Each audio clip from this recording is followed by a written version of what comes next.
Swadika, good morning and welcome to Newsline. The show is coming live to you on NBT, Radio Thailand FM 88 and also NBT World. Thank you very much for spending part of your day with us. It's Monday, back to business, November the 10th, and let's have a look at today's main stories.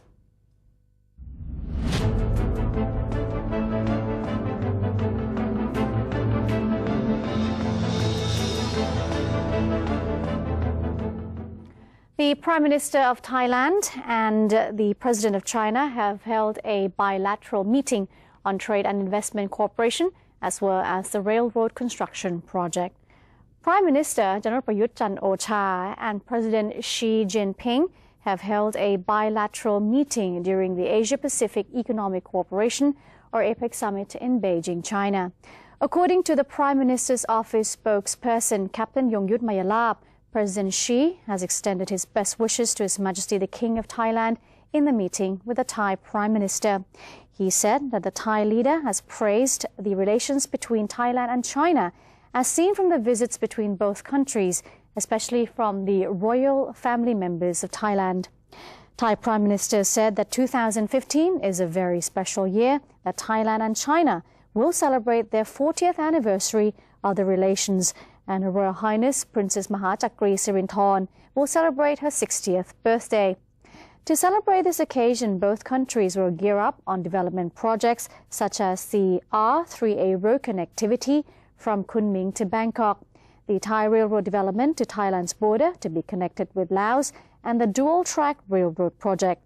China has been the key importer of Thai agricultural products, especially fruits, the hom mali, jasmine rice, and rubber. Therefore, Thailand will support China's policy to push the Chinese yuan currency as the international currency. The Thai Prime Minister has also invited Chinese President to attend the Greater Mekong Sub-Region or GMS Summit in Thailand to take place on December 19 till the 20th of this year, during which Thailand will push the development of the transport corridor to become the economic corridor, the cross-border economic development, the assistance in trading and investment, transportation, and also the prevention of human trafficking. Prime Minister Prayut Chan-o-cha has called for public understanding towards Thailand's urgent need to deal with energy crisis in the next decade.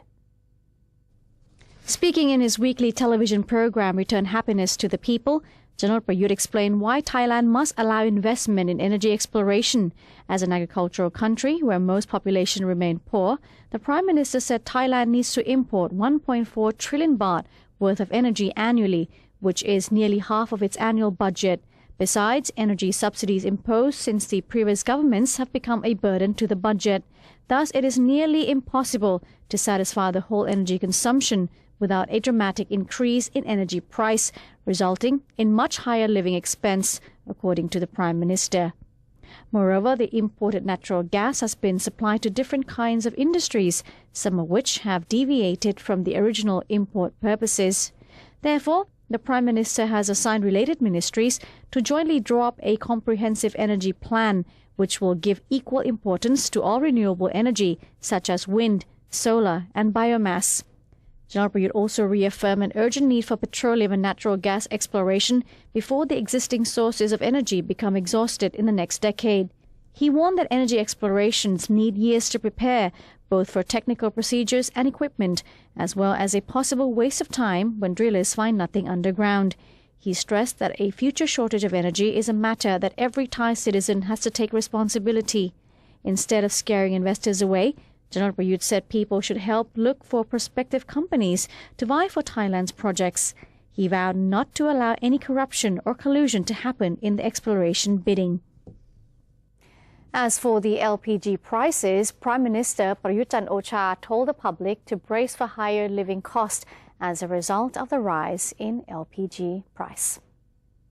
The Premier said the LPG price would, however, be raised gradually in line with the market mechanism to reflect the true cost, adding that the government would try its best to minimize the effects on consumers. The Prime Minister admitted that consumer products may be a bit more expensive as a result. However, the Ministry of Commerce has been assigned to map out plans to handle the effects of LPG price rise on general people and business operators. The Premier asked operators not to overcharge customers as the new LPG price was only 50 satang higher per kilo.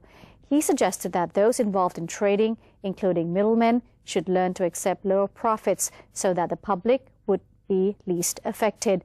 At the same time, consumers should also boycott outlets that quote inordinately high prices. Although the Ministry of Commerce has not inspected any outlets, those which reportedly overcharge customers will definitely face the music. And the Energy Minister has come out to turn down rumours that the State Oil Fund will soon be terminated. Energy Minister Narongchai Akara Serani said that an earlier statement of Deputy Prime Minister Mom Ratchawong Pridiyathorn Thewakul about the government's future plan to terminate the oil fund is likely a miscommunication. Mr. Narongchai said that the government's aim is always to subsidize energy prices through the State Oil Fund while enabling consumers to get used to the real cost of energy. He added that the oil fund will remain in order to help stabilize oil prices during the time of market volatility. Member of the National Reform Council, Anusorn Sangnimnuan, added that while the oil fund has been subject to questionable management that result in only a group of people being benefited from it, he believes the fund is to stay. The Ministry of Agriculture and Cooperatives is planning to take back illegally owned land and encroached forest areas, part of which will be given to landless farmers. The Ministry of Agriculture and Cooperatives said it would soon provide another 5 million rai of illegally owned land under the care of the Agricultural Reform Land Office to landless farmers, in addition to 36 million rai earlier allotted to poor people. According to the land distribution program, the government will examine whether the plots given to people by the Agricultural Reform Land Office are utilized for farming purposes. If the land usage fails to comply with the regulations of the Agricultural Reform Land Office, the possessor must convert the land into a farming area. If the land user is not the actual land possessor and the land is utilized for different purposes, the government will take back the land and give it to landless farmers. The property on the land must also be demolished. Farmers who receive the land will be taught farming techniques initiated by His Majesty the King. The government is also planning to fetch back 6 million rai of encroached forest areas, which now became rubber plantations. 2 million rai of the land will be returned to the Royal Forest Department, and the rest will be reorganized and given out to poor farmers. Minister of Public Health Dr. Ratchatanawin has stressed that sub-district hospitals are the nation's active centres for dealing with public health issues for the locals. The comment was made during the minister's visit to inspect the health screening campaign at a hospital in Ban Chieng sub-district in Nong Han district of Udon Thani province. Dr. Ratchata complimented the hospital for its excellent health screening operation with active and enthusiastic staff. He also took the opportunity to stress the importance of local hospitals, saying that they are the forefront agencies in providing health services to the public. The minister said Udon Thani has one of the strongest medical staff teams, adding that they have always been tackling serious public health problems, such as chronic diseases, which are dangerous to the residents of Udon Thani and the kingdom. He voiced his concerns over the chronic diseases, saying they are causes of many illnesses and deaths, citing that treatments could take a long time and a lot of expenses, while underlining that officials need an accurate and speedy information system. The National Legislative Assembly will meet on November 27 to consider when to open the impeachment cases of former Senate Speaker and former House Speaker. Panpet Wichit Cholachai, president of the NLA, announced after receiving the case files from former Senate President Nikhom Wairachaphanit and former House Speaker Somsak Kietsuranon that the NLA will convene on the 27th of November to decide when to officially open the impeachment cases. The NLA Secretariat Office has already submitted case documents to both parties, the plaintiffs and the defendants. The NLA members will be allowed to propose to the office questions for the defenders before the second meeting convenes. The questions would be forwarded to the defendants by a committee set up specifically to act as a neutral body during the trial. For this week, he said the NLA would hold a special meeting on the 12th of November to review the case files on the impeachment of former Prime Minister Yingluck Shinawatra. The Election Commission has instructed provincial EC officers in all 77 provinces to set up coordination centres to facilitate and support operations of the National Reform Committee, or NRC.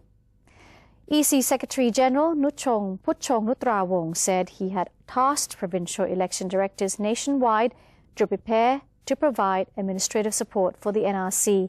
The provincial EC officers would receive people's opinions on reform in all 11 areas and arrange a session where provincial NRC members met with people to listen to their problems. Meanwhile, NRC member from Nonthaburi province, Direk Thung Phang, said all NRC members met on November 9th and will continue on November 10th, which is today, to learn and discuss the roles and responsibilities of the Assembly. And tomorrow, the NRC would meet again to acknowledge the 18th NRC committees before selecting their chairman, deputy chairman, and secretaries. The president of the National Reform Council is confident that all reform plans will be accomplished within the expected time frame. President of the NRC is confident that all reform plans will be accomplished. NRC President Tien Chai Kiranan said that even though council members appear to have different point of views, that should not be any hindrance to the reform process. Mr. Tien Chai said that in order to implement all reforms, all ideas will be streamlined and put into action through restructuring under the guidance of the interim constitution.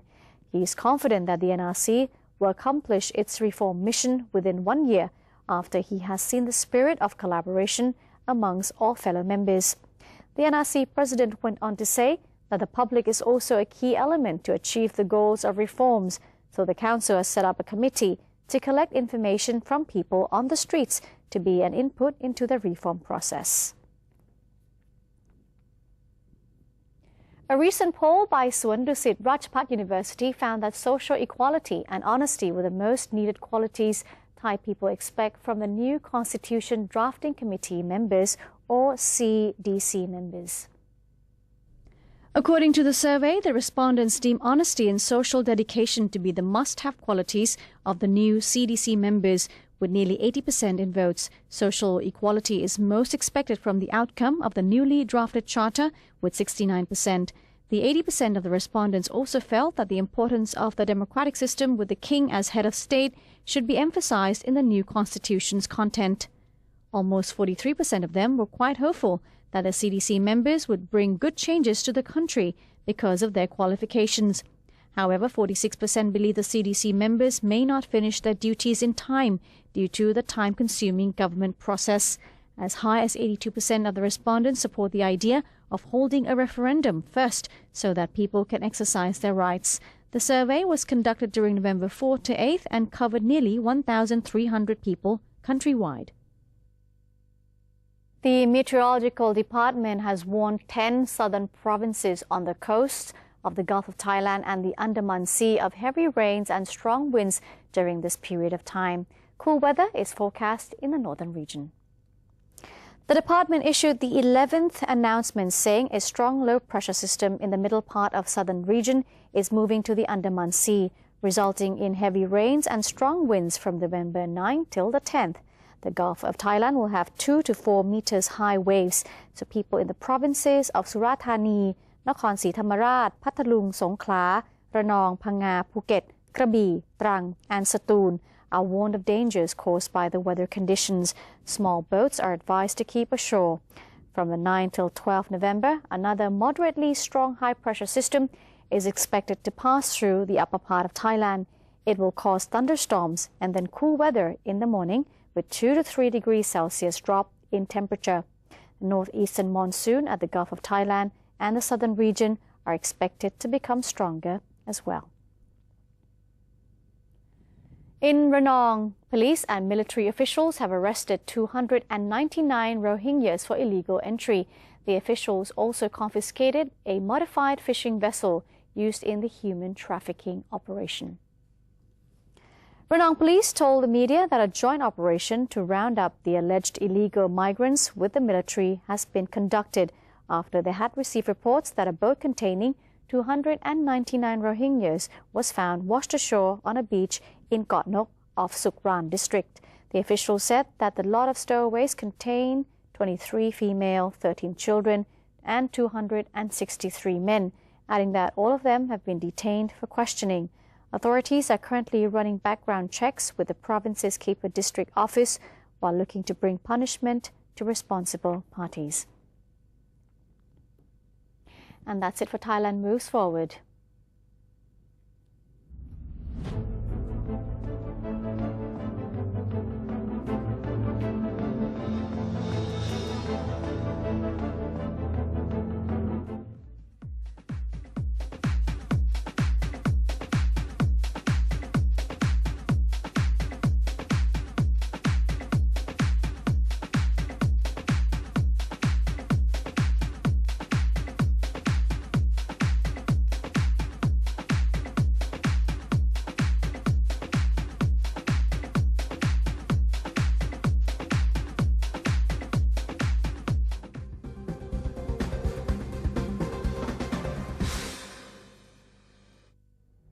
Maintain a strong nation, Thailand is promoting 12 core values for the good of the people.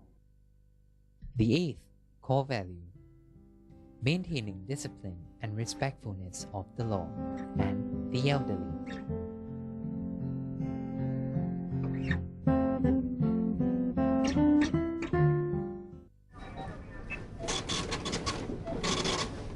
How could you do that to me? Stop it! Huh? Don't you get it?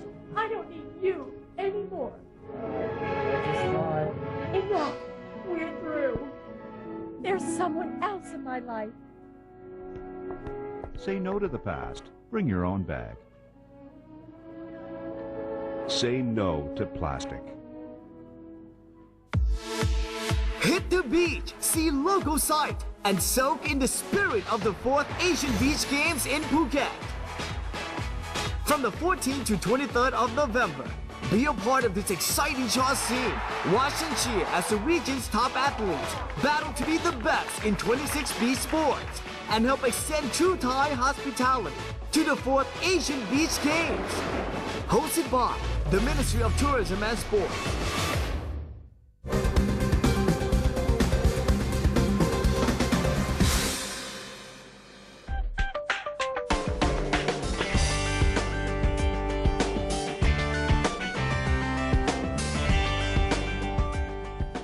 Welcome back. You're watching Newsline. Security was tight outside the Asia-Pacific Economic Cooperation or APEC summit venue yesterday as business and political leaders arrived for the summit. China's elite snow leopard SWAT team stood on guard outside the convention center, while guards on patrol at the entrance of the National Convention Center put those wishing to enter through 2 rounds of airport-style security checks. Beijing has stepped up security since the APEC meetings began. The municipal police force has deployed 28,000 officers to patrol the city and has hired a staggering 800,000 civilians to stand guard on various street corners, keeping an eye for a possible militant activity. APEC, which includes the United States, Japan, South Korea, Indonesia and Canada, groups 21 economies, which account for 40% of the world's population, 54% of its economic output and 44% of trade.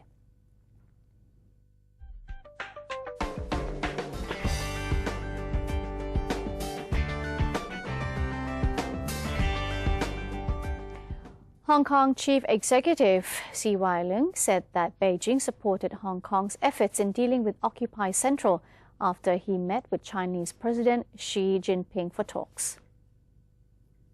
Xi has expressed that the central government completely supports the work recently carried out, the government of the Special Administrative Region and the police, and that they will continue to support the Special Administrative Region government's lawful administration and maintenance of societal stability. President Xi also emphasized that the central government will continue to resolutely implement the policy of one country, two systems and the basic law, resolutely support Hong Kong's democratic development and resolutely protect the stability and prosperity of Hong Kong. Students calling for full democracy for Chinese-ruled Hong Kong have blocked key roads leading into 3 of Hong Kong's most economically and politically important districts for weeks. The campaign drew well over 100,000 at its peak and hundreds remain camped out at the main protest site in the Admiralty District, home to government offices and next to the main financial district. China has ruled the former British colony since 1997 through a one-country, two-system formula, which allows wide-ranging autonomy and freedoms not enjoyed on the mainland and specifies universal suffrage as an eventual goal. Hundreds of thousands of Catalans voted yesterday in a symbolic referendum on independence from Spain that supporters hope will escalate the issue further, despite opposition from Madrid. The consultation of citizens in the wealthy northeastern region follows a legal block by the central government against a more formal but still non-binding ballot which regional leaders had been pushing for. Pro-secession politicians hope strong support will prompt the Spanish government to sit down with them and negotiate more tax and political autonomy, or even convince Madrid to accept a full-blown independence referendum in the future. The ballot comes after 2 years of escalating tension between the Spanish and regional government over the issue of independence. The government argues that Catalonia, which makes up about 16% of Spain's population, cannot decide something which affects Spain as a whole on constitutional grounds. One of Americans freed from secretive North Korea, Kenneth Bae, said he was thankful for all the support and prayers during a news conference yesterday. Bae and Matthew Todd Miller arrived on U.S. soil on Saturday after the surprise involvement of the top-ranking U.S. intelligence official who traveled to Pyongyang to secure their release. At the short news conference held upon his arrival, Kenneth Bae said he was thankful to be back on American soil. Bae, a missionary from Washington State, was arrested in North Korea in November 2012 and sentenced to 15 years of hard labor for crimes against the state, while Miller, who reportedly was tried on espionage charge, had been in custody since April this year and was serving a 6-year hard labor sentence. Ending in Chicago, Chicago's Shedd Aquarium says it has welcomed a 5-week-old orphan southern sea otter pup from the United States Fish and Wildlife Service. Currently referred to as Pup 681, the fuzzy female pup weighs just under 2.7 kilograms and is 574 millimeters long. She is receiving continual, round-the-clock care from animal care and veterinarian team. That includes a rotating schedule for 6 to 8 animal care experts working with her during what they say needs to be a nurturing period.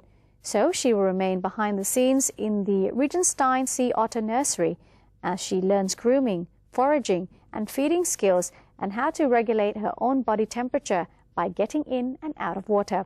Officials say Pup 681 is doing well and has already taken formula from a bottle and begun to eat solid foods like shrimp and clams.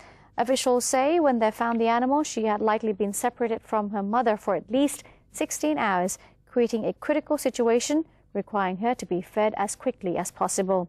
Typically, sea otter pups stay with their mothers until they are up to 8 months old. And that's it for today's edition of Newsline. If you do have any suggestions or comments, please email them to us. It's newsline.nbt@gmail.com. Also, you can follow us on Facebook, and our website is thainews.prd.go.th. Today, we say goodbye with the high wire artists crossing over the Victoria Falls. So let's give them some support. I'm Chalafansana Rula. Thank you very much for joining us. Swadee Ka.